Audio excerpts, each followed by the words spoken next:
Okay, so this is an app we've created for the Cape Cod Challenge Cup, a tournament that takes place on Cape Cod on Memorial Day weekend.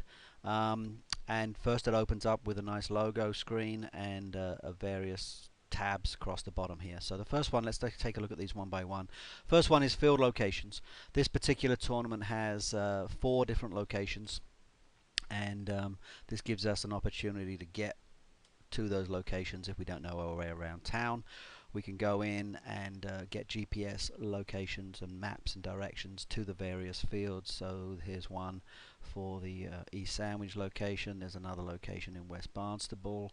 Also get a map to that one, and that's a really neat way to get people who don't know their way around town to the fields on time. From here you can also call the tournament director, you can visit their website, and you can email the tournament director. Let's just take a quick look at that. So there you go, just it's already predetermined what the email address would be. All you have to do is type your message in and let them know that you have a question straight from the app. Delete that draft. And the next feature is a great way for spreading the app around. This is a tell the team feature. This is for you to get the tournament app into the hands of the coach and or team manager through a series of emails and promotions and various things that we'll help you with. But once they have the app, they can then get it into the hands very easily of everyone on their team. And I don't just mean every player, but also every parent and maybe even some siblings, because this is the way that you really do get great benefit from the app. In the past, most tournaments only correspond with 1 or 2 people on each team, the coach or the team manager, maybe the assistant coach. But this gives you a chance to reach out to everybody, parents, siblings, players, and that gives you much more power in your communications. So you can send this out, the team manager or the coach can send this out to their team members either by email or Facebook or Twitter or by text, and that's just a really neat way to make sure the app gets onto as many phones as possible. Announcements, this is huge. This is the biggest great benefit, I think, of having an app in the first place. It gives you a chance to make announcements to everyone at your tournament live, even when they're not near a computer, even when they're not checking their email. Certainly you can't reach them out by phone that quickly, and this is something you can make very instant announcement. Here's one we put in there just for the sake of the demonstration. The game on field 12 has gone to PKs, therefore we're going to move the game that would have been following that onto field 14. That's the sort of thing you could never do live in a scheduling situation without this app, and it really does give you some flexibility. It might be about weather, it might be about a marketing message. You don't want to overdo the marketing, but maybe one of your sponsors would benefit from an announcement to everyone who has the app that there's a special 10% discount off team dinners or something like that. So a great way to reach everybody in the tournament in a live way, when they're not at their computers and they don't have access to voicemail and what have you. So very cool feature there. Hotels. This particular tournament does not have a stay to play policy, but they do strongly encourage people to stay at particular properties, and they list the properties in their app. Now if you do have a stay to play policy, we can certainly accommodate that and make these links go through to particular pages or to your travel agent or whoever needs to have these links. But here's a little bit of information about the resort, and then if you just click in here you can either call them or check room availability directly from the app, and even book your rooms directly from the app. And an interesting thing about this particular tournament is they are going to sell these. This is a $99 sponsorship package that each hotel will pay the tournament for the privilege of being on the app, and that of course helps pay for the app. More than, in fact, if you look at some other pages where they're doing the same thing. Let me actually show you one of those. Go into more here, skip over schedules and results for now and go to food and fun. Exactly the same situation. These people, these businesses around town, can be charged for the privilege of being on this page.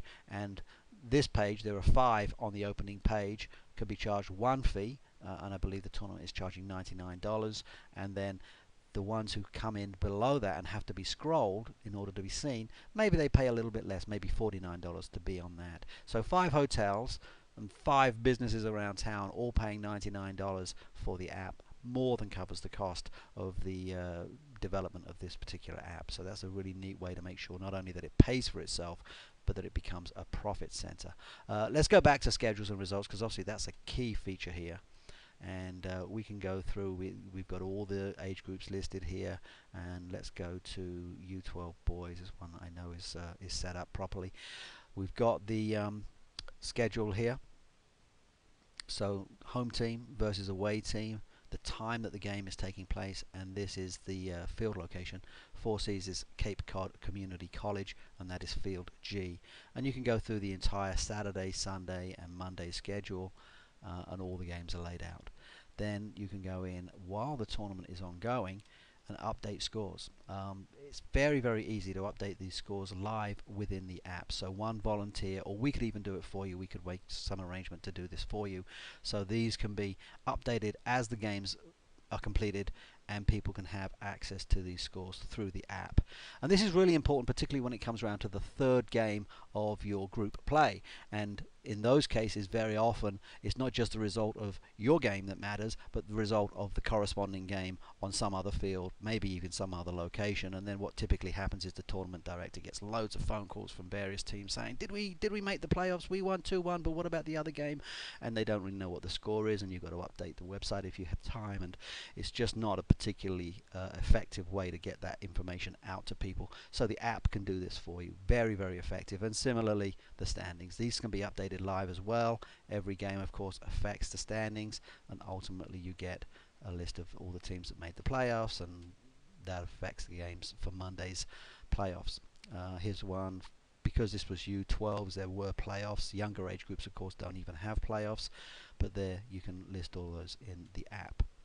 So that's neat. That's the schedules and results. And deals and coupons ties in a little bit with food and fun. Some of the companies around town that sponsor the event like to offer certain programs that might help to attract traffic. So here's one, 10% off pizzas.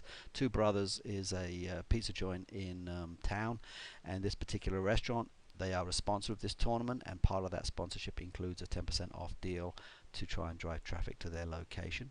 And tied in with the deals and coupons is this QR scanner, and this is something where you can build a QR code, and you can make that available perhaps at the field, maybe at the main registration tent that you have on the field, a notice board with the QR code printed out and an explanation of what it does, and then you can use this scanner within the app to scan that code, then go off to the restaurant and claim your discount.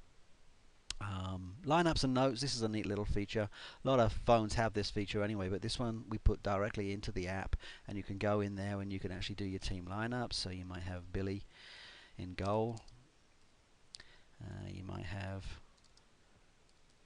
Johnny playing right back, but you may want to sub him out at half time for Jimmy, and all of this is stuff that you can build within the app and just keep notes on what's going on in the game, or maybe not what's going on in the game, but what's going on at the rest of the weekend.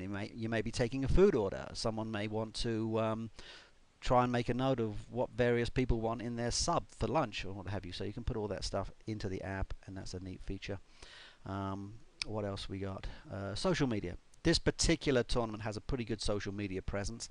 They have a Facebook page which we actually set up for them and help them get going, and they've got a lot of good fans on their Facebook page, and all of that can be interacted through the app during the tournament. So neat stuff, feedback, comments about the various games, all through the app on their Facebook page. Similarly with Twitter.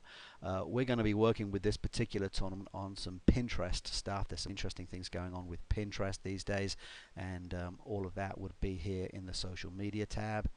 And then finally we have soccer news and we have weather. Now I've put these two together because they're both RSS feeds. These are actually things that we have not put in. We put them into the app, but we didn't develop them ourselves. They're RSS feeds from other sites. So weather first. This is obviously a very, very important factor for an outdoor tournament. You can see here what the conditions are now, what the forecast is for the rest of the day, and what the forecast is for tonight if you have night games. And going back to sponsorships, I've put the tournament logo here because I wanted to brand the event, but you could sell this sponsorship to any number of people. If your tournament takes place in cold weather, you might want to sell it to a Dunkin' Donuts type franchise or something that sells hot coffee and drinking chocolate. If your tournament takes place in the summer, there may be a Pepsi plant nearby that wants to put a Dasani ad, or some other cold drink ad there, or ice cream, maybe a Ben and Jerry's sponsorship. So various people could sponsor various parts of your app, and so that's weather. And then the other one, as I mentioned, soccer news. Obviously, you've got an interested party that's into soccer, and just putting all the various news of what's going on around the world. This is a direct feed from, I think, World Soccer Daily or something like that, and we could choose whichever site makes sense for your particular audience. But definitely, it's just information, games, downtime between games, a good way to sort of kill some time, read some stories about what's going on in the world of soccer. So there it is. There's your app. We really do believe that this is going to truly enhance not only your participants' tournament experience, but your sponsors' tournament experience. If you look at this creatively and come up with some neat ideas about how you can entice sponsors to jump on board, this can be a profit center in its own right, and replace the tried and tested tournament book that have been printed for years and years and years. This is a much better way of basically handling all of that information in one smartphone app. So if you'd like us to do one of these for your tournament, we'd be happy to do that. You know how to reach us. Thanks very much.